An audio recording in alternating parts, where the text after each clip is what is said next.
Checkup no rádio.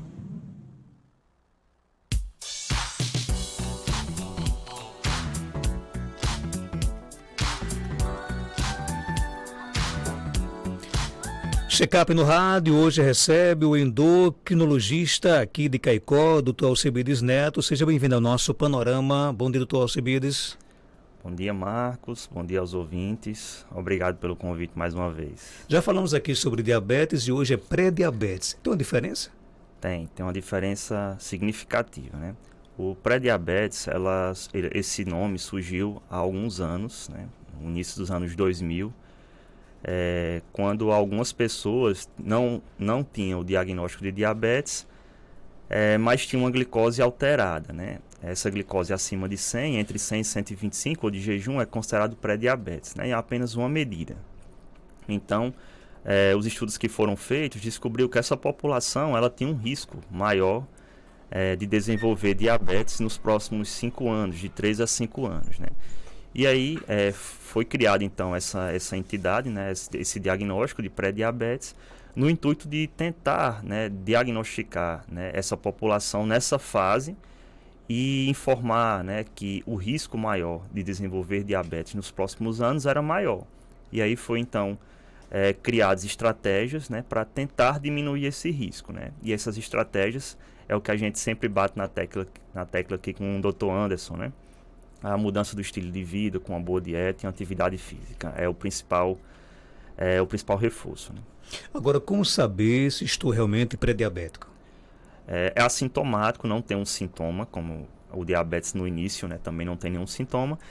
Então, o diagnóstico é mais por aquele check-up, né? Tem algumas populações que são de maior risco, né? Por exemplo, aqueles que já têm alguma comorbidade, pressão alta, colesterol elevado, mulheres que já tiveram uma gestação, por exemplo, essa gestação nasceu uma criança com mais de 4 quilos, ou essa mulher que teve diabetes gestacional, aquelas pessoas que estão em obesidade, sobrepeso, né? Então, idade maior do que 40 anos, né? Também, história familiar, né? A gente sempre pede nessas populações, o check-up inclui a glicose, e aí nessa glicose de jejum, ela vindo um valor entre 100 e 125, é considerado pré-diabetes em apenas uma medida. E no caso, a pessoa que está pré-diabética, ela automaticamente pode migrar para diabética ou não? Não, 25% dos casos de pré-diabetes, elas podem migrar, na verdade migram para diabetes, né? Os outros 75% curam, ou seja, os outros 50% cura e os outros 25% podem permanecer em pré-diabetes pelo resto da vida, né? E esses 25% que eu falei que desenvolvem diabetes é justamente nessa população de risco, né, que eu falei anteriormente. Lembrar que é diferente você ter uma glicose de jejum de 120, né, em uma medida, e uma glicose de jejum de 105, né? Então, aquele que tem uma glicose de jejum de 120 tem um maior risco de desenvolver diabetes nos próximos anos do que uma pessoa que tem uma glicose de jejum de 105. Então, é um conjunto de fatores que influencia, né? Agora, geralmente ela ataca mais as mulheres gestantes? As mulheres que tiveram uma gravidez com diabetes ou que nasceu um filho com mais de 4 quilos, que eles chamam de macrossômicos, né, os obstetras, é uma mulher de maior risco de desenvolver pré-diabetes, né, após a gestação ou de permanecer diabética, por exemplo. Agora, existem, por exemplo, ficam sequelas na pessoa ou não? No pré-diabético, o pré-diabético que a gente sabe é que se você permanecer pré-diabético o resto da vida, assim, for, por exemplo, diagnosticado aos 50 e mesmo assim permanecer pré-diabético ao longo da vida, não evoluir para o diabetes nem cura, você pode desenvolver lesão nos rins, né, que chama de nefropatia diabética, que é a inflamação dos rins por esse excesso de açúcar, mesmo você não sendo diabético, né? E aí é importante, nessas pessoas que permanecem pré-diabéticas, fazer o rastreio anual, né, com exame de urina na dosagem de albuminúria, né, que é a dosagem de uma proteína na urina, que a perda dessa proteína na urina pode ser um sinal de alerta para a lesão nos rins. Então, não é uma entidade que só é de risco para diabetes, ela também é de risco para complicações crônicas, né, como essa nefropatia. Para a população entender melhor, essa nefropatia, por exemplo, é o que leva alguns diabéticos à diálise, à hemodiálise. O ganho de peso, ele pode ser um sinal de pré-diabetes? O ganho de peso é um fator de risco, né, para o pré-diabetes, e ele deve ser nessa população de obesidade, que é aquela que tem um IMC acima de 30, né, ou aquele que tem sobrepeso, que é o IMC entre 25 e 30, ele deve ser obrigatoriamente rastreado, ou seja, tem que buscar o pré-diabetes. Não necessariamente ela vai ter, né? Então tem que rastrear. E aí, se tiver o pré-diabetes, né, uma glicose entre 100 e 125, nessa população específica, está indicado aquele teste da garapa, né, que as pessoas já realizaram, que é aquela que você vai de jejum, toma aquele suco bem doce e 2 horas após verifica, porque tem que excluir nessa população diabetes. O ouvinte pergunta aqui, meu esposo está pré-diabético. O médico passou medicação para tomar, mas ele não começou a tomar. Ele está fazendo a dieta. As outras taxas estão ótimas, só deu a diabetes, né? Com a dieta, será que a taxa baixa? É uma pergunta interessante porque ela precisa... É uma pergunta que a resposta é depende. Depende do valor da glicose de jejum que ele fez, né? Se for uma glicose menor do que 110, a gente pode tentar não fazer medicação. Como eu falei, é diferente você ter uma glicose de 120 do que ter uma glicose de 105, por exemplo. A de 120 está indicado medicação porque o risco de progredir para diabetes nos próximos anos é muito alto. Mesmo com a mudança do estilo de vida, mesmo com a dieta. Já uma glicose de 105, 108 é diferente. Então, a gente dá a chance ao paciente de tentar mudar o estilo de vida antes de acrescentar a medicação. Pergunta aqui, pode colocar no ar. Vamos lá então ouvir o nosso WhatsApp 992053030. Bom dia. Bom dia, mas pergunta aí o médico. Uma pessoa que teve a mãe que morreu de leucemia. Aí o filho dela está pré-diabético. Tem que ser tratada ou futuramente ele pode ficar diabético também? Ou a leucemia que a mãe dele teve não tem nada a ver com ele ter, por ele estar com pré-diabético já. E ele, Dr. Alcebiades? Não, a leucemia ela não tem relação com diabetes, né? A mãe da criança, da pessoa, ela tinha uma doença que não tem risco para desenvolver diabetes no filho, né? Já o filho que é pré-diabético, depende se ele é obeso, se ele tem sobrepeso, se ele tem alguma comorbidade associada, se é sedentário, né? E se ele tem uma glicose acima de 110, porque esses fatores, né, que eu citei agora, são os responsáveis pela indicação do tratamento, né? Mas aí, de toda forma, é importante a consulta, né, com o médico endocrinologista para fazer essa avaliação detalhada, né, e avaliar os riscos e os benefícios da medicação.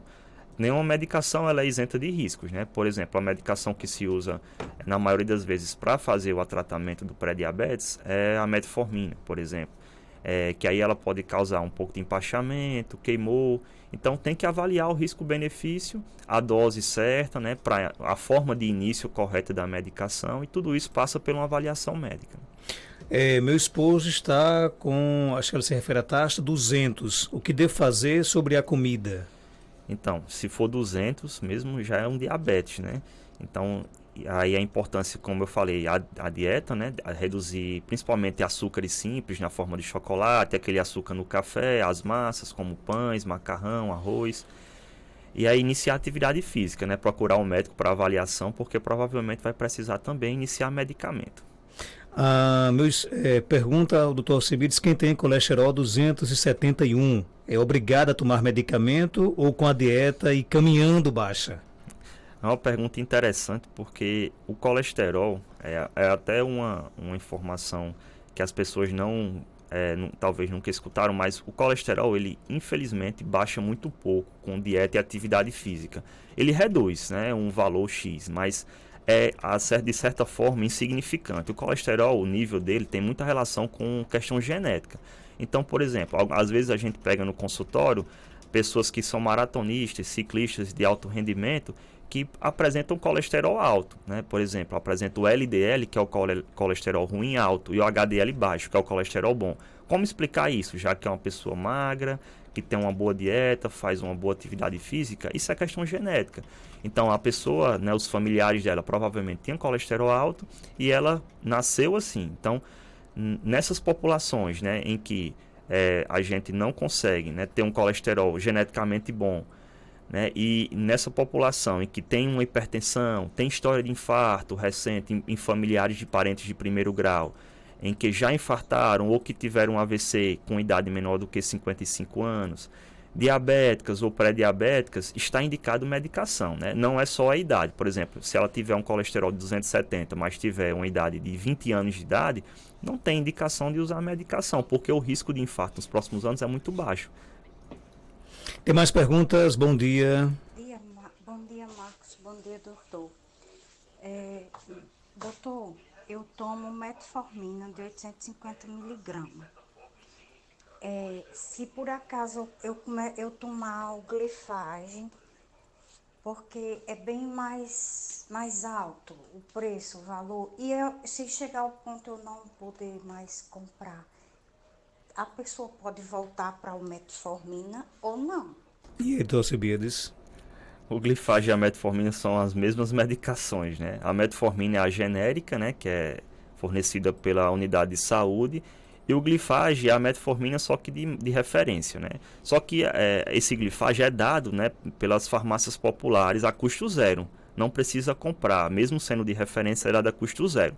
Só que a dose é uma dose diferente da dose que é dada no posto de saúde. Então, tem que ser avaliado pelo médico para trocar essa dose, né, porque as doses são diferentes, e ajustar, né, iniciar devagarzinho a medicação pelos efeitos colaterais que ela pode ter nos primeiros dias do uso.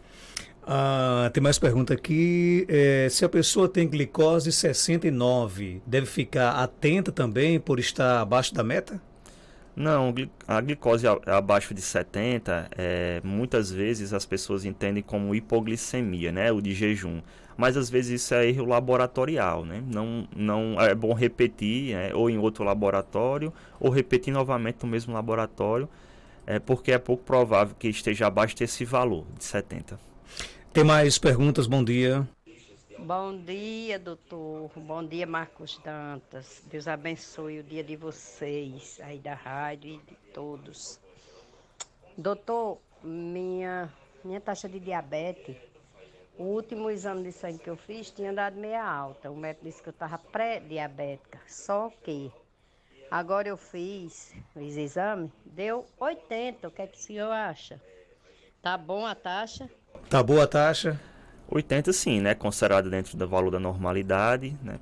Se ela tiver feito nesse período aí que foi diagnosticada com pré-diabetes, uma atividade física, uma dieta, ela com certeza deve ter reduzido para a normalidade. Ou então, quando ela fez a primeira vez, né, pode ter sido um erro laboratorial e na repetição agora veio normal, né? Outra pergunta. Minha glicemia amanhece em torno de 135. Durante o dia baixa para 103, 107. Não era para ser o contrário? Pergunta ao ouvinte. Não necessariamente, né? Durante o jejum, dependendo do estágio de diabetes ou pré-diabetes que essa pessoa esteja, o jejum, ela reflete muito a glicose que é produzida no fígado à noite, né? Quando a gente dorme. Então, se essa pessoa, por exemplo, tiver resistência insulínica, né, essa forma de pré-diabetes que existe, que é a resistência insulínica, ela pode produzir glicose, né, à noite, de madrugada, mesmo estando em jejum, porque a insulina não consegue agir no fígado, bloqueando a produção de glicose. Então, ela pode amanhecer com glicemia de jejum alta e ao longo do dia ser normal. Fiz um check-up no ano passado, meu colesterol ruim e triglicerídeos alto. Meu exame deu 106, pré-diabetes. Passou rosuvastatina de 20 miligramas, 5 meses, tomei por 8, ainda estou obeso. No caso, só exercícios e uma educação alimentar já basta? A rosuvastatina é uma medicação para diminuir o colesterol, né? E ela é indicada nessas pessoas que têm um risco cardiovascular alto, né, para reduzir esse risco, né? Então, ela não é um tratamento para obesidade e não é um tratamento para reduzir glicose, né? Então, para a glicemia e para a obesidade, ele tem que realmente ter uma dieta restritiva, ou seja, a dieta com diminuição da ingestão calórica ao todo durante o dia e a iniciar atividade física. Se for um obeso, né, com IMC acima de 40, com comorbidades associadas, é interessante, junto com a modificação do estilo de vida, iniciar alguma medicação para reduzir o peso, né, para ajudar a reduzir o peso, né, porque a perda de peso, junto com a mudança do estilo de vida, junto com a medicação, potencializa a perda de peso e com certeza vai ajudar na queda do colesterol e da glicose. Abraçar aqui o advogado Roberto Diniz, está aqui perguntando hipoglicemia reativa, o que é? Quais as causas mais prováveis? É uma pergunta interessante, porque a hipoglicemia reativa ela vem aparecendo mais nos últimos anos, né, com as cirurgias bariátricas, né, principalmente com um tipo de cirurgia chamada de bypass, que é uma cirurgia hoje em dia ainda mais bem utilizada, né. Então, essa hipoglicemia reativa, ela existe de fato e ela acontece quando a pessoa que foi submetida à bariátrica, ela se alimenta, né, de comidas que têm um índice glicêmico muito alto, ou seja, tapioca, cuscuz, macaxeira, ela tem um índice glicêmico alto e ao se alimentar disso, né, desses tipos de comida com uma certa quantidade acima do que é autorizado, ela leva a um aumento da glicose muito rápido, né? E esse aumento de glicose rápido leva a um aumento da produção de insulina no corpo. A glicose cai rapidamente pelo excesso de insulina, mas a insulina permanece alta. E aí a insulina permanecendo alta provoca a hipoglicemia, que chama hipoglicemia reativa. A ouvinte Janaína disse que, acho que ela se refere a uma fala sua, de que o arroz também aumenta a glicose. Ela quer saber qual o arroz que deve comer, porque ela já tirou inclusive o camarão também. Sim, sim. O ideal é o seguinte, eu sempre falo nas consultas que todo alimento para o diabético ele é permitido, né? Com exceção desses açúcares simples que eu falei. Chocolate, açúcar simples de uma forma geral. O arroz, a senhora pode até comer esse arroz branco normal, mas em pequena quantidade, né? 2, 3 colherzinhas de arroz pequena já é suficiente. Mais do que isso, né, você está aumentando a quantidade de arroz em relação à proteína, que a dieta do diabético ela deve ser rica em proteínas e em vegetais. Então, se você está colocando mais arroz em relação à proteína, você está aumentando o índice glicêmico. Então, a chance da glicose aumentar é maior do que se você preferir, né, a proteína. Em relação ao arroz, eu posso comprar esses arroz mais diet? Pode, mas não tem muita diferença entre um e outro, de uma forma geral. Doutor Alcibiades, minha glicose deu 113 e a glicada deu 60. Eu devo me preocupar? 6.0, aliás, colocou aqui. Então, pelos exames, né, são coincidentes, ou seja, ela tem pré-diabetes, né, e a ideia, pela tela uma glicada maior do que 6, o ideal é, junto com a mudança do estilo de vida, ela ser avaliada pelo médico, que provavelmente vai precisar de medicação. Dr. Alcibiades Neto, ele é médico endocrinologista, está no Instituto Penedo, na rua Maria de Fátima Gomes, 1260, bairro Penedo, aqui em Caicó. Telefone 996477721. Dr. Alcibiades, obrigado pela sua participação aqui no nosso programa. Eu que agradeço a oportunidade e queria deixar aqui um convite, né? Esse tema eu escolhi justamente porque nas últimas consultas já iniciou o projeto, né, Saúde sob Medida, que o Dr. Anderson veio falar na semana passada, e é que eu estou pegando por curiosidade alguns casos de pré-diabetes, justamente essa população que está vindo procurar esse Saúde sob Medida, e a gente está conseguindo já verificar a pré-diabetes nessa população. Então eu trouxe esse tema, né, justamente para incentivar para participar do programa Saúde sob Medida lá no Instituto Penedo, tá bom? Inscrições continuam abertas? Continuam abertas, né? Já começaram, já teve alguns participantes e fica o convite aqui. Ok, então, doutor Alcibiades, 7h41, inclusive o Saúde sob Medida, além do doutor Alcibiades, também temos outros profissionais, né? Isso, nós temos, além do endocrinologista, nós temos a nutrição e com Melânia e Emanuel, né, na educação física, que vai fazer o treinozinho certinho. Quem quiser mais informações, só entrar em contato aí com o Instituto Penedo, do bairro Penedo, aqui em Caicó. 7h40, confirmado.